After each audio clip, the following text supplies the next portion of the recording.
Mani Padme Hum. Religion, science, myths, and legends all point toward the next evolution in human consciousness. What do the invisible realms hold? Who's telling us and how do they know? We're investigating insights from around the world to answer the question, what does the material world arise out of and where do we go once we've dropped the body? You're about to go interdimension with Robert Wallace and Adam Jeffrey to undiscovered spiritual realities. My own brother, sister. Yeah, same him. It's that special time, folks, when we meditate on the higher spiritual realities. So sit up straight, still your mind, and breathe deeply and peacefully through your nose. In the next hour, if everything goes according to plan, we're talking about Steiner, Swedenborg, and A Course in Miracles, and the Impersonal Life. Also, if time permits, we'll discuss something of the Christian Apocrypha. It's oh so holy. And tonight, between 6:30 and 10:30 p.m. Central Time, you can see the Super Blood Wolf Moon lunar eclipse, the last one for the next 18 years. So Google that if you want to make the most of this event. Cool. Adam, it's great to see you again. Great to see you, Robert. Thanks for having me back. Yeah, thank you for being back. So we were talking earlier, you've been reading The Impersonal Life this week. I have. It just pulled me in. I couldn't stop reading it. I read the whole thing. That's awesome. Yeah. We're going to be talking about that later because you've got a lot of wisdom and knowledge here on that. The first thing that I want to talk about is the Course in Miracles. And a lot of our listeners are probably very familiar with A Course in Miracles. It's been out, I don't know, at least 30 years or something like that. I believe so. And it is a book that was inspired by the Spirit and came to a couple psychologists. They may even have been psychotherapists. And so it was kind of an amazing thing. What had happened was the manager of these two psychotherapists, the boss, came and said, we need to find a way where we can all work together better.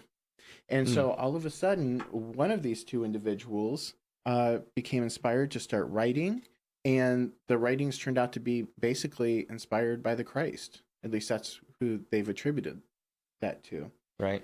And so the book is very powerful. It's a very thick book. If you're watching on Facebook Live, you'll see it's a pretty hefty book. It contains multiple parts. There's a text, which is basically the scripture of the movement. And then there's a couple components, one called the Workbook for Students and one called the Manual for Teachers. And these used to be separate volumes. In this book, they're all collected together. Oh, cool. Great. One of the aspects of the teaching is something called the Holy Instant. The Holy Instant. What do you think of when you hear the Holy Instant? I think of the now, which is something that, of course, is embraced in so many different spiritual practices, is the idea of living right now, not dwelling in the past, and the wounds and the baggage that we carry from there, and not thinking too much about the future or being worried about that, but just experiencing the now, the holy now. So that's what I think of. I don't know much about this book, but no, that's basically what it is. Yeah, cool. It's the elimination of our attentions from anything that isn't basically the still presence of what God is. Yeah. Which is, the ambience that this whole production of life is taking place on. Cool. I love it. I'm going to read just the beginning quote from this because it's pretty awesome. Can you imagine what it means to have no cares, no worries, no anxieties, but merely to be perfectly calm and quiet all the time? Yet that is what time is for, to learn just that and nothing more. God's teacher cannot be satisfied with his teaching until it constitutes all your learning. He has not fulfilled his teaching function until you have become a consistent learner, that you learn only of him. That you have become such a consistent learner that you learn only of him. When this happened, you will no longer need a teacher or time in which to learn. So the writing actually speaks to the individual as one having the teacher already in him. Yeah. The higher voice of the higher intellect, which is usually referred to as the father consciousness in the individual, it speaks to to that, and it helps you to discern the voices in your head. Because, we have the notion of me, myself, and I. Well, who is me, and who's myself, and who's I? All right. And Yeah. in one sense, they are all the same being, but in the other sense, they're different. They serve Right. different roles, and they come from different places, and they have different, temperaments depending on, your person's development. Absolutely. And so I really love reading everything that this book talks about, but that particularly is the gateway to the kingdom of heaven. Awesome. And this show is really focused on, where is that threshold between this world and the next? Yeah. And when it comes down to it, spiritually speaking, it's in a psychological sphere of disconnection between the physical materiality of this world and moving into the land of causes, where things come from in their more perfect state. Absolutely. Cool. I hear so much similarity between that and what I experienced in the impersonal life already, too. I can't wait to dive into the Course in Miracles. You're not going to have to wait long, Adam. We're going to get there. Yeah, no. I just love the similarities that are there already. Yeah. I'm excited to hear your takeaways this week, actually. The one thing that I want to share with regards to the Holy Instant is, actually, I'm not going to share it right now. I'm going to withhold that from y'all. But let's go down here to this idea that Rudolf Steiner shares with us. And it's kind of a mantra, or it's a way of thinking, something that if we really meditate on, we will start to see the truth of it in a spiritual way. And it's this: in my thinking, I am united with the stream of cosmic existence. And he says if we really meditate on that idea, we're going to see that in our thinking world, if we can become conscious in that world of thought, we will see that there is a stream of cosmic existence that we inhabit. And I don't know what I was listening to this week, and it kind of addressed that. And it was coming from the angle that a lot of people feel like unless the impressions come from an outside source, then they're invalid.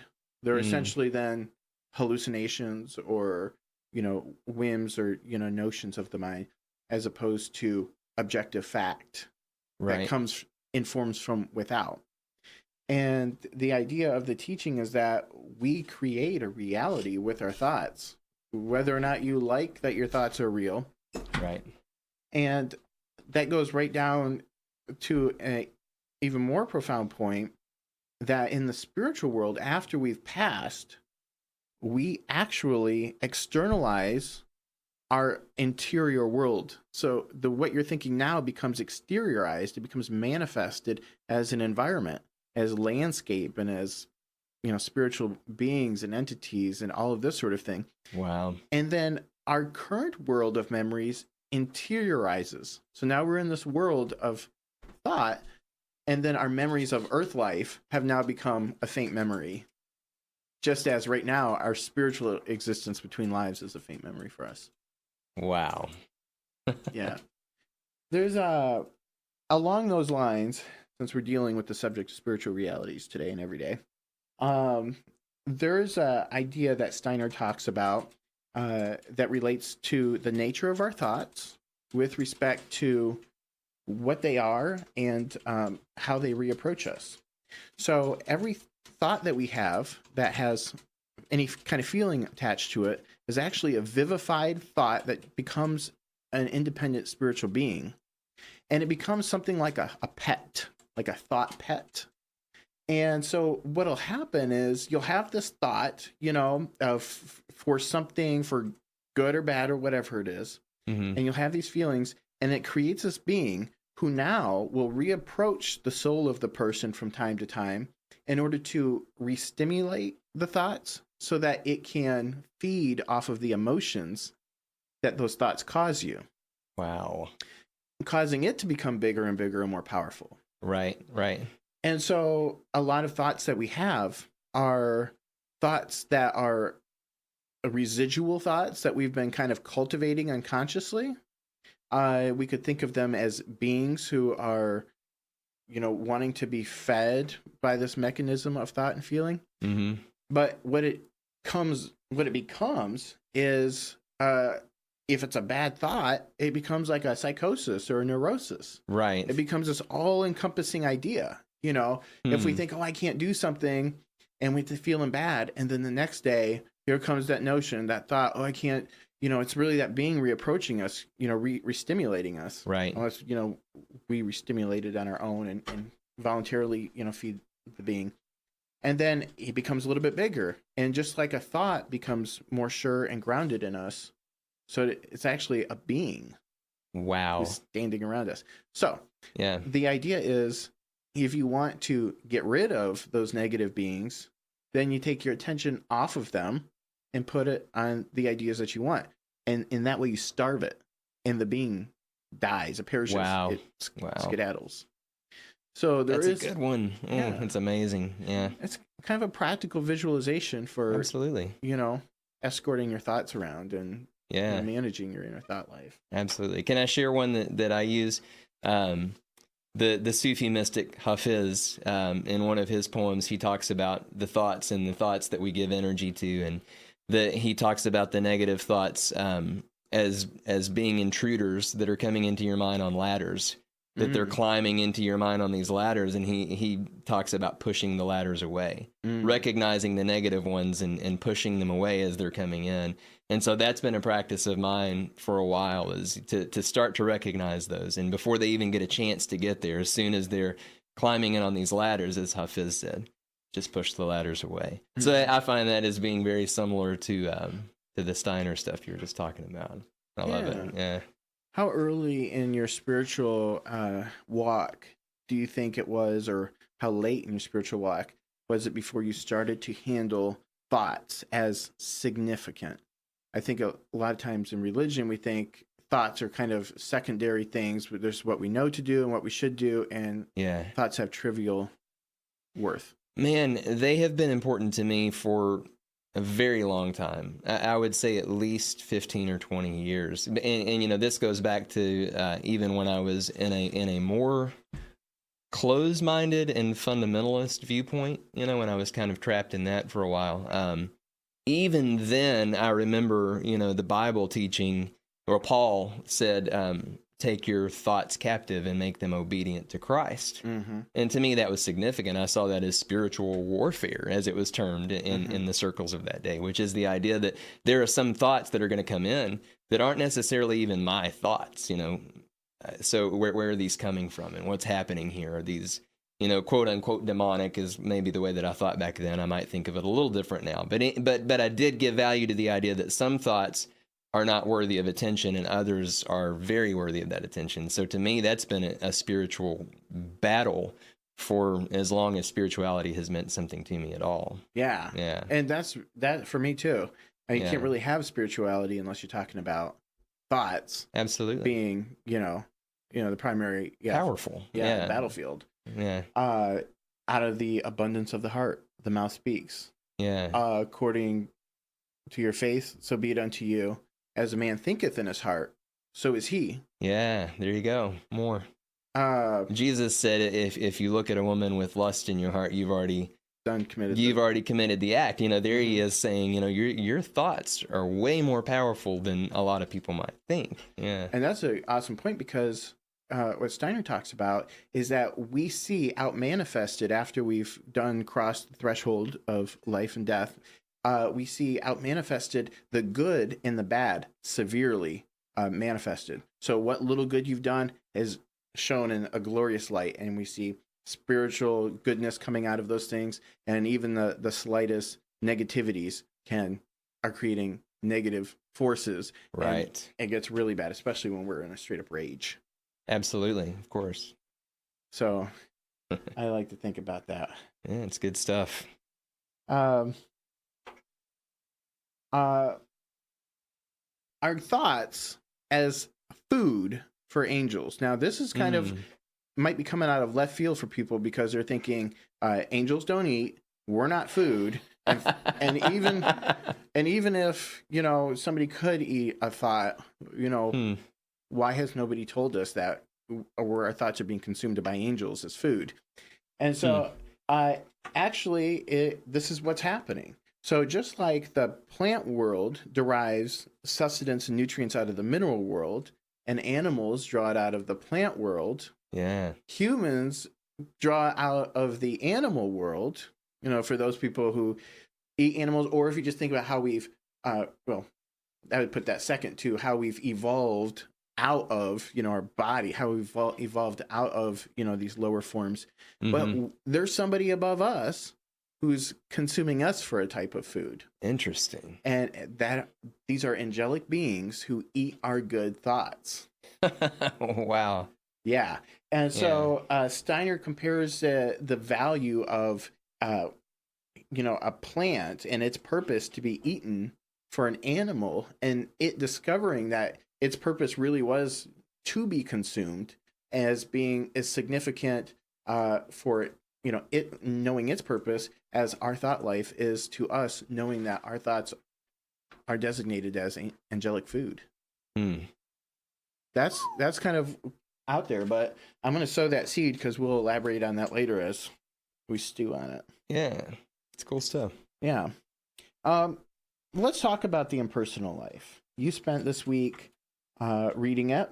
I've been over the book a few times.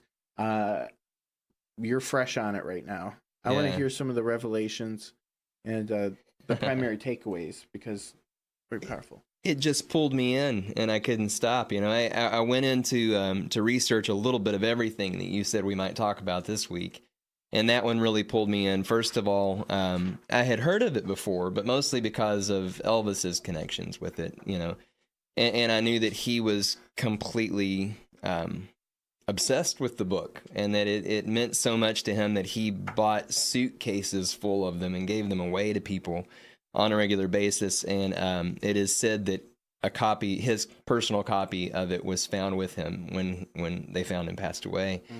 And so I went to my dad this week and asked him what he knows about it. My dad is a bit of an Elvis expert. For those who don't know, he's worked with Graceland for many years, and so he's a bit of an Elvis historian. And so I just went to him and asked, and he said, "Oh yeah, of course I'm familiar with that book." And I said, "Have you read it?" And he said, "No."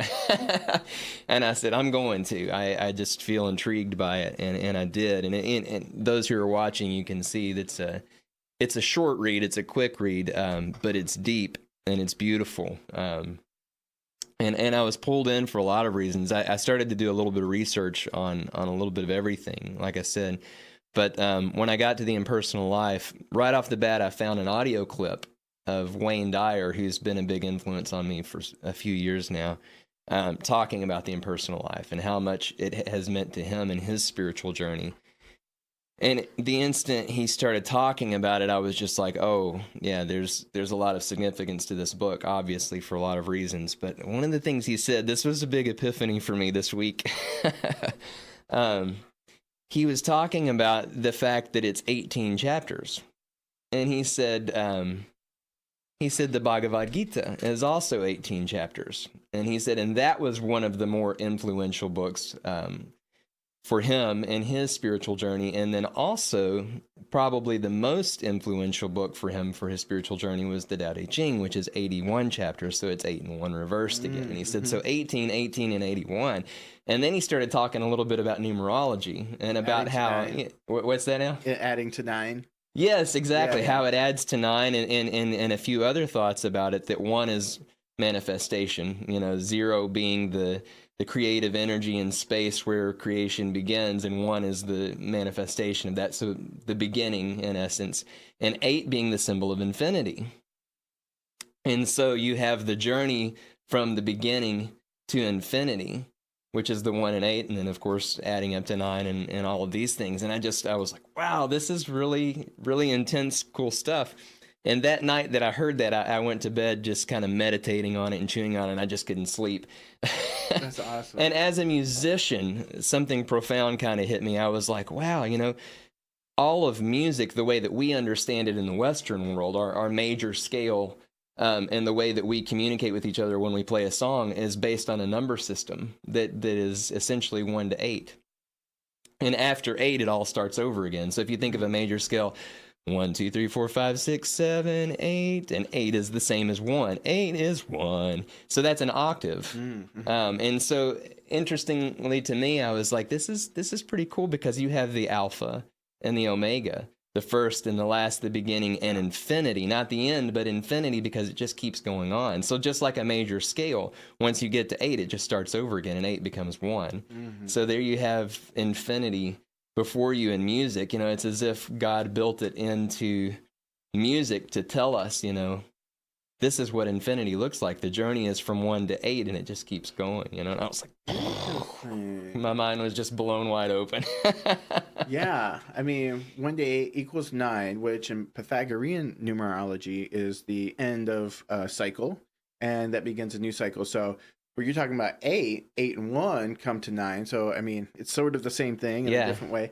And so we all live in 9-year cycles according to numerology. Right. And every 9 years, you know, we start to build up another aspect of our path. Maybe we start a new project, or we're starting to refine some part of ourselves. And as we get through the first year and the second year and the third year, each of these numbers corresponds with a different phase of development of whatever we're working on. And so by the time we get to the 7th year, where there's a lot of contemplation and intellectual, you know, settling, and then the 8th year is usually when people see like a financial sort of, payout, or, you know, bankruptcy or whatever, you know, depending on the effort that they put in the prior years. Yeah. And then that 9th year is the wrapping up of that cycle. And then 1, you're going to start a whole new theme for the next 9 years. So cool. Yeah. Numerology is amazing. Oh, it's just mind-boggling. And I'm not very familiar with numerology, but I am familiar with music, and it's funny how they're saying the same things. You know, and it's just interesting to tap into that, you know, and it's that was a really mind-boggling experience for me to just be opened up to that idea, and then to really deeply meditate on and contemplate this idea of what the significance of these numbers. And that, you know, I mean, these books, it's interesting too that the Bhagavad Gita is very similar in a lot of ways to the Impersonal Life. One is thought of more as an Eastern philosophy, and another is presented in a very Western way, as we would say. You know, the Impersonal Life is more to the Western mind's understanding. Talking to the intellect more than... Right. Yeah. Right. But the journey is very similar. If you were to actually just compare the two, the idea that in the Bhagavad Gita you have Krishna communicating, you know, this connection with Arjuna. Yes, exactly. And Arjuna coming to understand the oneness with Krishna, you know, and the same thing is happening here in the Impersonal Life. We are to come to see that it is the Christ inside of us that's always been there, that is bringing us back. If we believe in this idea of separateness from God, from the Christ, well, then this is the invitation back to home, you know, to infinity. Yeah. That journey back. That's awesome. So, yes. Yeah. Beautiful. You know, and that touches right back to what Tom Elamine was talking about last week, and really it's a predominant theme in all religious writings, and that is that idea of unity, of a singular consciousness, a non-duality. And in those moments where maybe we've seen a glimmer of non-duality in our lives, we've realized the spiritual mind in that state of like complete well-being and pan-determinism and just having no lack or no separateness. And so there goes your fear and your worry and all of that, and it's a very specific state of mind. That's cool. I would want to say to that idea, this whole idea of separateness, the last full album that Christy and I made as 3-Day Flight is called Separate Same. I don't know if you know that or not. I do know that, yeah. But that's what the theme of the album is, essentially when I was writing all of those songs, that was the point in my spiritual journey where I was really sort of wrestling with those ideas, this idea of separateness, but the fact that we're all interconnected and all the same. And I wrote a song called Yes and No, so I would invite our listeners to take a listen to that, and just that song mostly captures that idea. There are other songs on that album that are about the idea, but Yes and No is really just me diving into this idea of the fact that we see ourselves as separate, yet we're the same. Yeah. Yeah. That's amazing. Yeah, Cool. that's a big one, because a lot of people are suffering because they're thinking that they're different from other people.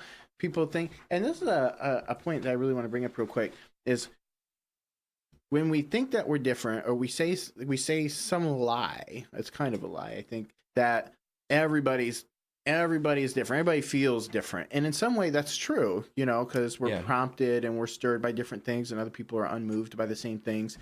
But at the same time, the Bible tells us the golden rule is do unto others as you'd have them do unto you, for a reason. Right. Because, we all might have different configurations if we're thinking in terms of a computer, an operating system, but we all have the same hardware. We're all basically in this epoch or age run the same operating system, depending on your location, in the world. Right. So, we all know that to be cut hurts. To be, slighted hurts, to be embraced in times of uncertainty is warming and calming. Yeah. So, and then when I look at things like, whether it's marketing, whether it's things that have mass appeal, like if you're on social media and you see that something gets like a ton of likes, my takeaway from that is this is resonating with the populace at large. This is something that is inside of, everybody. It's resonating with everybody because it's in everybody. Yeah. And if we were really aware of that, we might be able to collect, the humanity's greatest hits, and, we could put together, the puzzle of things that just everybody likes. Yeah. Objectively across the board. Right. One thing that hit me when you were saying all of that is again, returning to the Bible, because that's where a lot of my my original study and thinking comes from and returns to often. One of my favorite things that Jesus ever said is love your enemies, and it was a mind-shattering idea for, the man who is known as the Christ, who embodied the Christ, the Messiah, to say, love your enemies, and this idea is like, why would he say that? Because that was extremely revolutionary, especially at his time, but I mean, people still struggle with this idea of loving. Yeah. And well, they're the same. Yeah. They're your brothers and sisters, however you want to envision that, or whatever stage you're at. You can at least see these people, even your enemies are your brothers and sisters, So it's, and Paul said our battle is not against flesh and blood, back to that idea of what we call in that circle spiritual warfare. The idea that we've got to give up this fight with other people, that this is, these are our brothers and sisters, and we've got to come back to this idea of unity, of oneness. Yeah. Yeah. And another thing that comes to mind as you say that also is that, the scriptures tell us, forgive and you will be forgiven. Yeah. Condemn not and you will not be condemned. Absolutely. Jesus gives you, he breaks it all down. Like last time we were talking about ho'oponopono and I love you. Please forgive me. I'm sorry. I love you. Please forgive me. Thank you. Yeah. And then we think about what Jesus said, the law and the prophets. That means both sides of your Bible. Yeah. That means everything you've ever learned, no matter how many years of education you've had, they all can be summarized and brought down to this one thing: love God and love your neighbor as yourself. That's simple. And any simpleton can learn that one thing. So in that sense, we're without excuse, because if you accomplish that one thing, I mean, all the deeper wisdom, follows that. Absolutely. Delois, she's our producer here. Do you have any thoughts on the subject? Oh, I'm catching her off guard because she's sitting there thinking, but I know she's been engaged. I do have a question. When you were talking about the me, myself, and I, that kind of sparked my interest. Like, how do you define your I? What makes you I? What makes me me and myself? Those are great questions. So I think the easiest way to start would be to address the I, the so-called capital I, when you say I. So in esoteric teachings, the I is that drop of God. It's the spark of God. It's this light that is the inmost in a person, and that's immediately surrounded by an ego identity. So So when we talk about an ego, think of a cloud maybe. The very core of that is a spark of light. And that actually is one with God. It comes from God. It's destined to return to God. And it has pretty much two capacities. And that is to see and to hear. The faculties of speech and movement and all these other things, this will and all of this, these are aspects of the soul that I goes into. So the I in the soul, or the astral body, then is able to navigate the soul with its will by way of its attention. So it puts its attention, this I core, onto different thoughts, and it moves deeper into different paths, which unfurl and open up a future for itself, which is how it decides to pursue this or that. And then we have the idea of a soul. And this is a body of desires. Yeah. And so, we might call that the myself. That being that suffers if it feels slighted, if it doesn't get what it wants. And then below that, and we'll talk more about that, and below that we have our physical body and the ethereal body. And that's obviously our physical body, what we see, and then it's shaped by the ethereal body and its memory. So we may say that that's me, and then myself is my astral thought life, my desire world, where I experience the sensations that I get through the body and that I process and that I navigate around with the I. So I know it's kind of confusing, but we're thinking three components of who we really are, the interior space that we're working in, and then the exterior body that is, in one sense, impinging itself onto the soul. So sometimes we think, we're inhabiting the body, and another school of thought, which I'm not going to name names because they are a litigious branch of religious teaching, is the body is actually impinging itself into the soul. And so it's kind of a thorn in the side of the soul. And along them lines, something else just occurred to me, and it has to do with death, and that when we die, one of the things we're not afraid of, what we're actually afraid of, is not so much going into the unknown, but it's leaving the familiar. Yeah. Have you heard that angle? I have. I've heard it like in a different sense of what you're saying. Like, you're scared to die, but you know what's going to come, but you don't know what's going to happen after or how you're going to get to that Just the point. fear of the unknown. Yeah. Yeah. That was good. Oh, man, I got a great Steiner quote about that. I have another question. Yes, please. So, like, I know we're just meeting each other. So, when you see a person, when you pertain to the I, me, and myself, what stands out to you of that person? Does it the I that stands out, or the me, or the myself, or does the me come after the I? That's a good question. Man, that's a great question. I love it. And so this is what I would say about that, is there's a few components to that. On the external level, what we see, surface level of a person, their facial features, for instance, their appearance, whether or not they have a, disability, or whether or not they're glowing, radiant, and youthful, or what.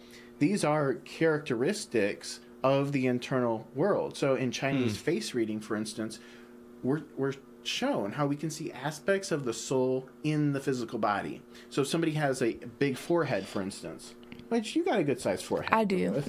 That means that you're a big picture person. And somebody with a shorter forehead, which means their hairline comes down closer to their eyebrows, these kind of people tend to stay in the details. So, they don't want to think too big. They like to think in the particular instances that they're in.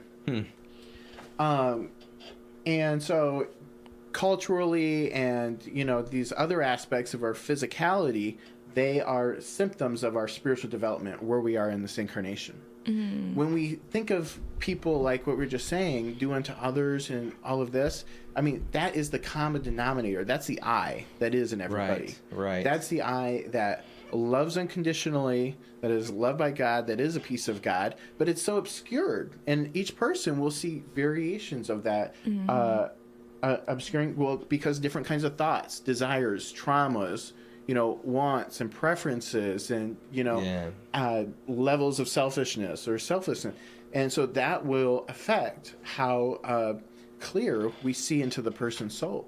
And so we have to know that the person has that behind anything they may say, however ugly, or even, however, whatever, that these are just coverings and veils.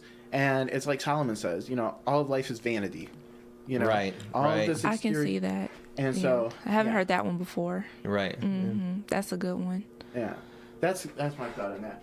Now, I'm going to go back to what I was just talking about, if I can get it to load up here, of a quote from Steiner, and it regards death. And I think it was pretty powerful. So he says, and this is from Rudolf Steiner, The Moment of Death and the Period Thereafter. And it's part of a lecture that he gave on February 22nd, 1916.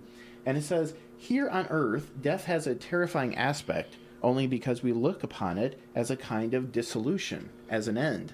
But when we look back upon the moment of death from the other side, from the spiritual side, then the death continually appears to us as a victory of the spirit, as the spirit that is extricating itself from the spirit, from the physical. It then appears as the greatest, most beautiful and significant moment. Moreover, this experience kindles that which constitutes our ego consciousness after death. Throughout the time between death and a new birth, we have an ego consciousness that not only resembles, but far exceeds that which we have during the physical life. We would not have this ego consciousness if we could not look back incessantly, if we could not always see, but from the other side, from the spiritual side, that moment in which our spiritual part extricated itself from the physical. We know that we are an ego only because we know that we have died, that our spiritual has freed itself from our physical part. When we cannot contemplate the moment of death beyond the portal of death, I'm going to reread that because this is where the whole thing gets its significance. When we cannot contemplate the moment of death beyond the portal of death, then our ego consciousness after death is in the same case as our physical ego consciousness here upon the earth when we are asleep. Just as we know nothing of the physical ego consciousness when we are asleep, so we know nothing concerning ourselves after death, if, now here's the point, we do not constantly have before us in the moment, the moment of death. It stands before us as one of the most beautiful and loftiest moments. So what it's saying that is if you're not contemplating your death as a glorious moment where you're basically going to burn up like a phoenix and rise up, whatever seed you've been cultivating, if you're not looking forward to that moment, then when you actually die, your so-called ego consciousness, it basically blacks out. And and you don't, really retain consciously your experience of life between death and a rebirth. So interesting. So it's very important that we not only contemplate death, but that we come to look forward to it, that we're kind of cultivating and readying ourselves for it. Wow. And we'll think about, the mystics and the people who would keep like skulls on their desks. Maybe you've seen they got a skull, they're, alchemist or what. And those skulls were there to help remind them of their mortality. Wow. So they could contemplate their inevitable death and act accordingly. Because they're going to come into a world of either like regret or they're going to come into a world of hallelujah, it's come to fruition. And I am so glad that I made the choices and the sacrifices I did on earth when I did. Wow. It's so interesting because so many people would perceive that as what they would call morbid. They would say, why would you keep a skull on your desk? That's so morbid. Or why would you focus so much on death? This is morbidity. This is why do you do that? But Steiner gives us a beautiful outlook at it. It's like, look forward to your death. This is a moment of liberation in a sense. Yeah. I think that was probably one of the biggest things I had to get over growing up is I had a constant fear of death. I would go to school and I'd sit there in my class and I just remember imagining the people I love finding out that they had died or something horrible. And I'm just like terrorizing myself with these thoughts. Yeah. And then eventually I started to, come to like befriend the concept of death and really understand, like come to terms with its, reality. And once that fear started to get rationalized away, once I started to embrace the truths and then that became something that I could learn to accept. I think it's in the Bhagavad Gita, or it's in one of the Hindu texts that talks about how a wise man does not mourn for those who have passed.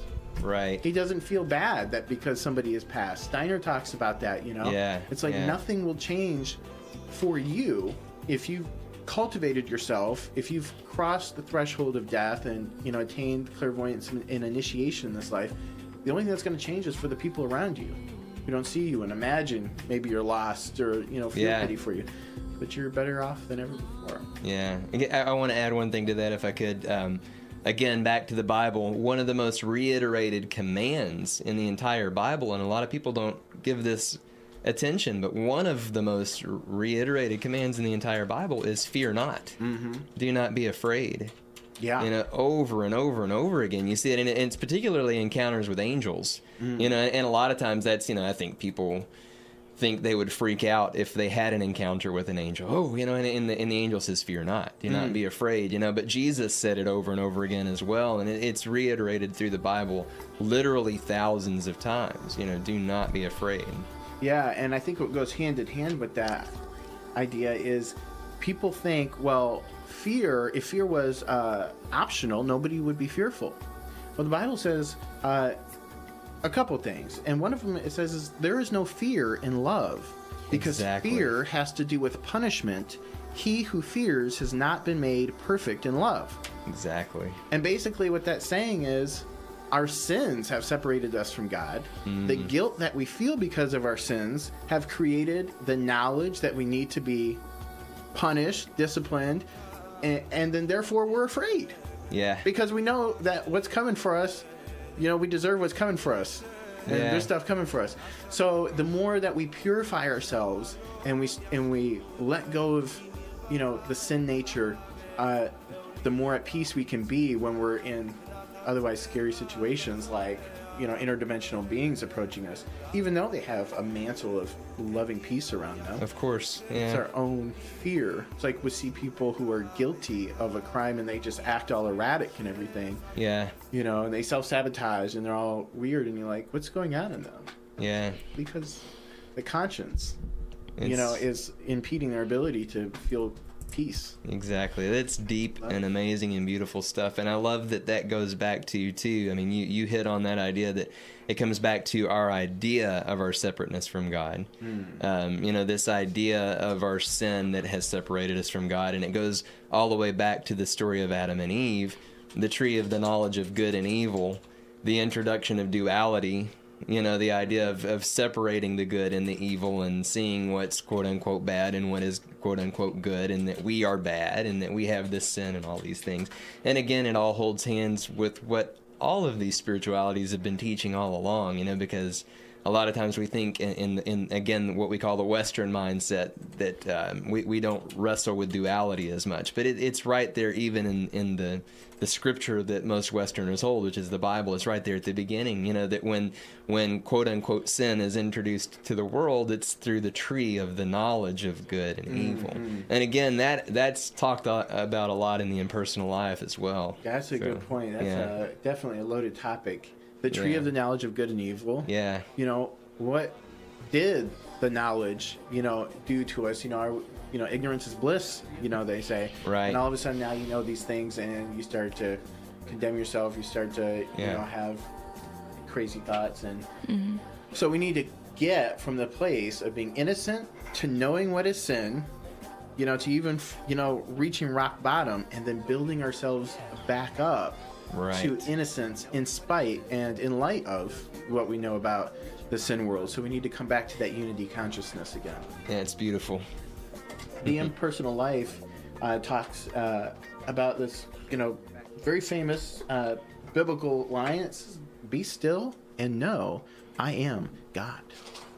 So who is I am, and what does being still have to do with that? We kind of broached that earlier. Mm-hmm.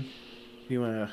Oh yeah, it to me is pretty much the pivotal point of the entire book, and it's introduced right from the beginning, and he returns to it throughout.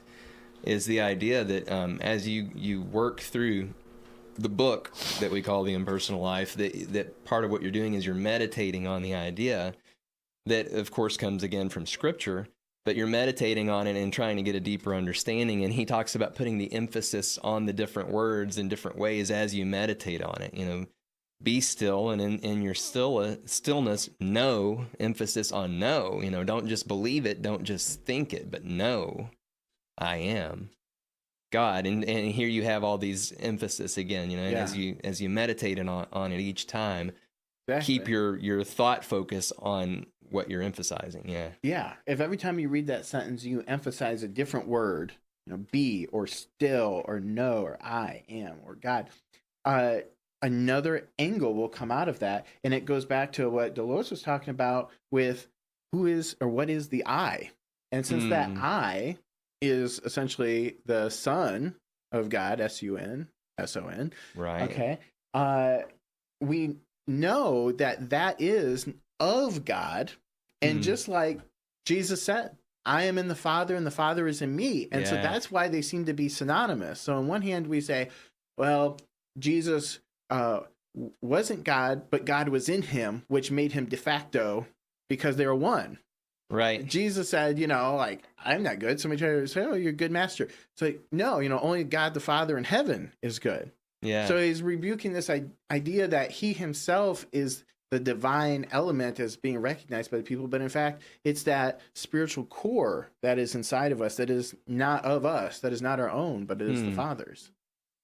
So in that way, being still really settles the dust so that we can see between here and heaven. Right. That we can allow his message to come through undistorted. Yeah. Yeah. And we do know that. And so that's another way we could emphasize it is we're still. Yes. And now you know. Right. Now you know I am God. Oh, okay. Now I know I was still. Now I know. And that reminds me of the analogy you used either last week or the first week. You talked about the analogy of the water, becoming still like the reflection in the water. I remember that one. Yeah, that was a good one. Really beautiful. And I thought about, as I meditated on this week, I thought about that analogy again about the water, that you've got to become still in order to see clearly. Yeah, and that definitely takes a concerted effort. And what I found is some of the breakthroughs that I've had in that way have come through a concerted effort. One story I was going to tell is when I finally did this plant meditation that Steiner refers to in his book, How to Know Higher Worlds. And I'd listened to this book over and over and over, and he got to this place that said, if you're not having these kinds of experiences, it's because you're not doing the meditations. And I said, oh, you got me, Steiner, because I've been intellectualizing and feeding myself, thinking I'm just going to cognate on it, but you got to actually forget it all, spend time forgetting it all, and just being present, Yeah. Boiling it down. And so I went back to my office because I was on a lunch break at my job, and I had a plant on my desk, and I said, I'm not going to get up from my desk until I achieve the phenomena, this next phenomenon I'm supposed to attain. I said, I'm not going to go home at 5 o'clock when it's time. I'm not going to eat dinner tonight. I'm not coming in the morning because I'm going to sit here all night. Wow. Fixated. Wow. 5 minutes later, after stopping my thoughts, after concentrating on some other aspects of, ambient moonlight and thinking from the perspective of the plant, which is kind of an objectivity, a selfless objectivity, everything started to change. And, we'll be able to talk about that more at another time because, we're getting to the end of the show. But that at that point and some of the other things that happened that night, they opened up a sense perception to view clairvoyantly into a spiritual realm, which I can now see anytime I come into rest and relaxation. Yeah. Forms, some will refer to them as chimeras or specters or, ghosts or apparitions or phantoms or, different kinds of forms or what. But these are, they're living beings, whether they're thought forms or whether they're astral, unembodied, disembodied beings or what. They are perceptible by anyone who can bring their thoughts to a certain level of stillness and kind of have this little breakthrough, kind of have that holy instant moment. Yeah. And it kind of opens up other things. And that doesn't necessarily make you a full-time initiate, but it definitely gives you a peek into this other world. Sure. And by that way, a kind of a path to keep reapproaching it. Yeah. And I love that you say it's something you carry with you at that point, which is exactly, again, what the Impersonal Life talks about, that once you've had a shift in consciousness, it becomes a part of your vision. That is a permanent shift in consciousness. So, yeah, I mean, even as you go and you do what you do, this has become a part of who you are and the way that you see things and your perception of reality. Yeah. Yeah.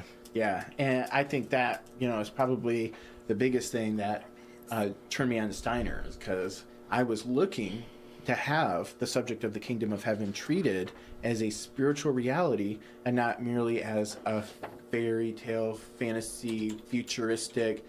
Even though churches don't treat it that way, it is de facto treated like something that is far out there, like we're talking about. Absolutely, and yeah. not right here, right now, accessible to anybody who'll do the things that the scriptures tell us to do. Right. And, right. And the ideas and even the conclusions that I've come to through these experiences, you could scarcely walk them into a church without being, thrown out as a heretic or having some kind of entity. But it's like, where is the spiritual life of the believer if not in experience?